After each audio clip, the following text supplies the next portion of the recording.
파리 생제르맹 핵심다웠습니다. 이강인이 경기장 전역에서 맹활약을 펼친 덕에 PSG가 승점 3점을 챙겼습니다. PSG는 13일 프랑스 파리의 파르크 대 프린스에서 열린 리그앙 17라운드에서 생테티엔에 2대1로 이겼습니다. 이날 결과로 PSG는 17경기 13승 3무 승점 43으로 2위 마르세유를 승점 7점 차이로 따돌렸습니다. 16위 생테티엔은 강등권 탈출에 실패했습니다. 오른쪽 중앙 미드필더로 나선 이강인은 생테티엔을 상대로 맹활약을 펼쳤는데요. 올 시즌 3호 도움을 기록하는 등 생테티엔 중원을 완전히 뒤흔들어 놨습니다. PSG는 생테티엔을 상대로 하무스가 공격수로 나섰고 바르콜라와 덴벨레가 측면 공격을 이끌었다. 이강인, 루이스, 마율루는 중원을 구성했고 멘데스, 에르난데스, 베랄도, 하키미가 수비를 맡았습니다. 골문은 돈나룸마가 지켰습니다. 양팀의 맞대결에서 PSG는 전반 13분 덴벨레가 선제골을 터뜨렸습니다. 이강인의 패스를 이어받은 덴벨레가 페널티 에어리어까지 돌파한 후 왼발 슈팅으로 생테티엔 골망을 흔들었습니다. 이후 PSG는 전반 23분 덴벨레의 페널티킥 추가골로 점수차를 벌렸습니다. 생테티엔 수비수 페트로의 핸드볼 파울로 선언된 페널티킥 상황에서 키커로 나선 덴벨레가 오른발 슈팅으로 득점에 성공했습니다. 전반전을 뒤지며 마친 생테티엔은 후반 19분 다비타 슈빌리가 프리킥 만회골을 기록했지만 PSG의 승리로 경기가 종료됐습니다. 이강인은 생테티엔전에서 풀타임 활약하며 77번의 볼터치와 함께 패스 성공률 94%를 기록했습니다. 키패스는 7차례 기록했고 2차례 슈팅도 선보였습니다.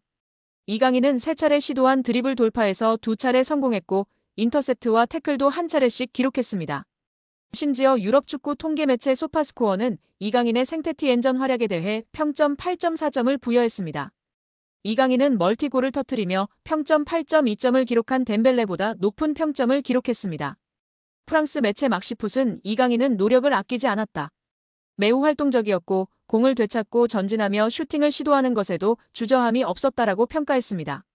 프랑스 매체 레키프도 미드필더가 사실 이강인에게 최적의 포지션이었다면 어떨까? 공수 연결고리 역할을 맡은 이강인은 정확하게 팀을 조율하고 가속시킨다. 팀 템포에 변화를 가져오고 공이 없을 때는 흠잡을 데 없는 역압박을 했다. 2차례 슈팅도 하이라이트에 들어갈 만큼 좋았다라고 호평했습니다. 이강인은 경기 후 인터뷰에서 팀이 더 나아져야 한다고 강조했다. 이강인은 좋은 팀을 상대로 우리가 2대1로 승리했다. 더 잘할 수 있지만 상대가 수비적으로 강한 팀이었다. 승리에 매우 만족한다. 감독님이 말씀하신 것처럼 공격과 수비, 마무리 부분에서 계속 발전해야 한다. 가장 중요한 것은 결정력이다. 한 해를 시작하며 홈에서 거둔 이번 승리는 매우 중요하다고 생각한다. 앞으로도 계속 이랬으면 좋겠다라며 더 좋은 경기력을 보여줄 의지를 다졌습니다. 여기에 정말 미쳐버린 이강인 선수인데요. 파리 생제르맹에서 맹활약 중인 이강인 선수를 객관적으로 평가한 지표가 축구 커뮤니티에서 화제가 되고 있습니다. 파리 생제르맹에서 뛰었던 선수들 중 한 경기에서 키패스 7회 이상 기록한 선수는 총 4명입니다. 모두가 알만한 월클인 선수들밖에 없습니다. 네이마르, 디마리아, 메시, 사라비아 선수인데요. 이 중 네이마르는 3회나 기록할 정도로 파리 생제르맹에서 키패스를 뿌리는 역할을 담당했었습니다. 그리고 이제 이강인 선수가 추가되었습니다. 심지어 이번 시즌만 2번째입니다. 지난 2024년 시즌에서 키패스 7개를 기록했고 올 시즌 생테티엔전에서 키패스 7개를 기록하며 네이마르 선수에 이어 2번째로 많은 한 경기 키패스 7회 기록 선수가 되었습니다. 여기에 파리 생제르맹 소속 이강인이 프리미어리그 구단의 러브콜을 받고 있습니다. 프랑스 매체 겟 풋볼 뉴스는 이강인은 모든 포지션을 유연하게 소화할 수 있다. 아시아 시장에서도 큰 가치를 지닌 인물이다. PSG에서 선발, 교체를 오가면서 꾸준한 시간을 보내고 있다. 그가 프리미어리그를 통해 새로운 도전에 나설 수 있다라고 보도했습니다. 이러한 상황 속 공신력 끝판왕으로 불리는 디 애슬레틱도 이강인의 잉글랜드 진출설을 다뤘는데요. 매체는 이강인은 아스널이 논의하고 있는 선수이다. 그는 새로운 도전을 원한다고 전하였습니다. 이어 디 애슬레틱은 23세 이강인은 루이스 엘리케 감독 밑에서 꾸준히 뛰고 있다. PSG 구단도 이적을 고심하고 있다. 그는 새로운 도전에 열려 있다. 구단은 현재 이강인을 매각하려고 하지 않고 있다.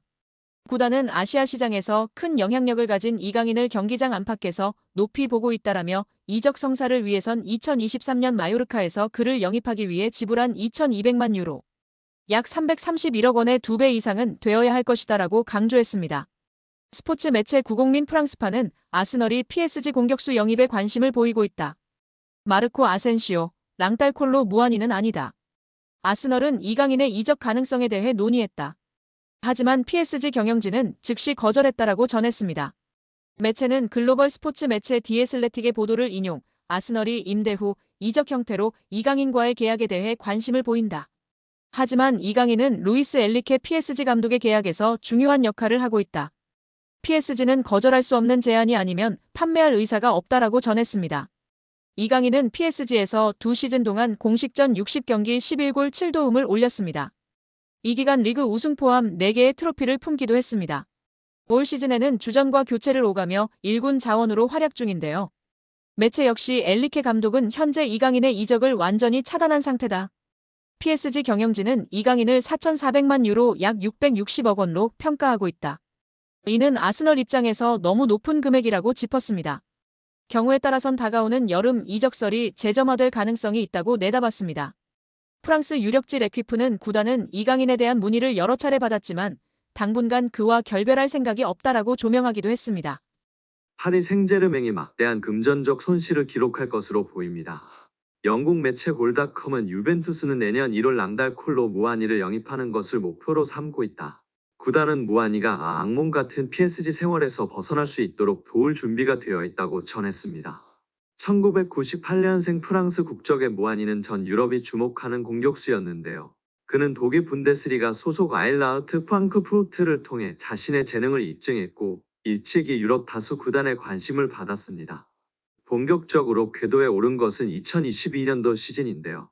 그는 공식전 46경기에 출전해 23골 17도움을 기록하며 구단 에이스로 자리 잡았습니다. 리그 기록만 한정해도 32경기 15골 14도움이었습니다. 결국 그는 지난 시즌에 앞서 PSG의 레이더망에 포착했습니다. 프랑스 대표 구단인 PSG는 국가대표 공격수를 영입하기 위해 9,500만 유로 약 1,423억 원라는 거액을 투자했습니다. 투자한 금액만큼 기대도 컸으나 결과는 참혹했습니다. 무한히는 2023년도 시즌 40경기에 출전해 9골 6도움을 기록했습니다. 데뷔 시즌이라는 점에서 한 시즌 더 기다려줘야 한다는 의견이 있었으나 올 시즌 역시 10경기에서 2골을 기록하는 데 그치고 있습니다. PSG는 올 시즌에 앞서 지난 수년 동안 구단 최다 득점자로 활약한 바 있는 킬리안 음바페를 떠나보냈습니다. 심지어 시즌 초반 무한히의 강력한 경쟁자였던 곤살로 하무스가 부상으로 그라운드를 떠나 있는 상태입니다. 그럼에도 루이스 엔리케 감독은 무한히에게 기회를 주는 대신 이강인, 마르코 아센시오를 가짜 9번으로 활용하는 방안을 택하고 있습니다. 특히 이강인이 전방 공격수 포지션에 익숙해짐에 따라 출전 시간이 더욱 줄어들고 있습니다. 무한히의 현재 입지를 엿볼 수 있는 대목입니다. 그러면서 자연스레 이적설이 고개를 들고 있는데요. 유벤투스를 필두로 다양한 프리미어리그 구단들이 그에게 접촉했다는 보도가 반복적으로 쏟아지고 있습니다. 다만 문제는 금액인데요. 매체는 무한히의 최대 몸값을 4천만 유로 약 600억 원 수준으로 보고 있습니다. 무한히가 PSG의 유니폼을 입었을 당시와 비교하면 절반 수준에도 미치지 못하는 금액입니다.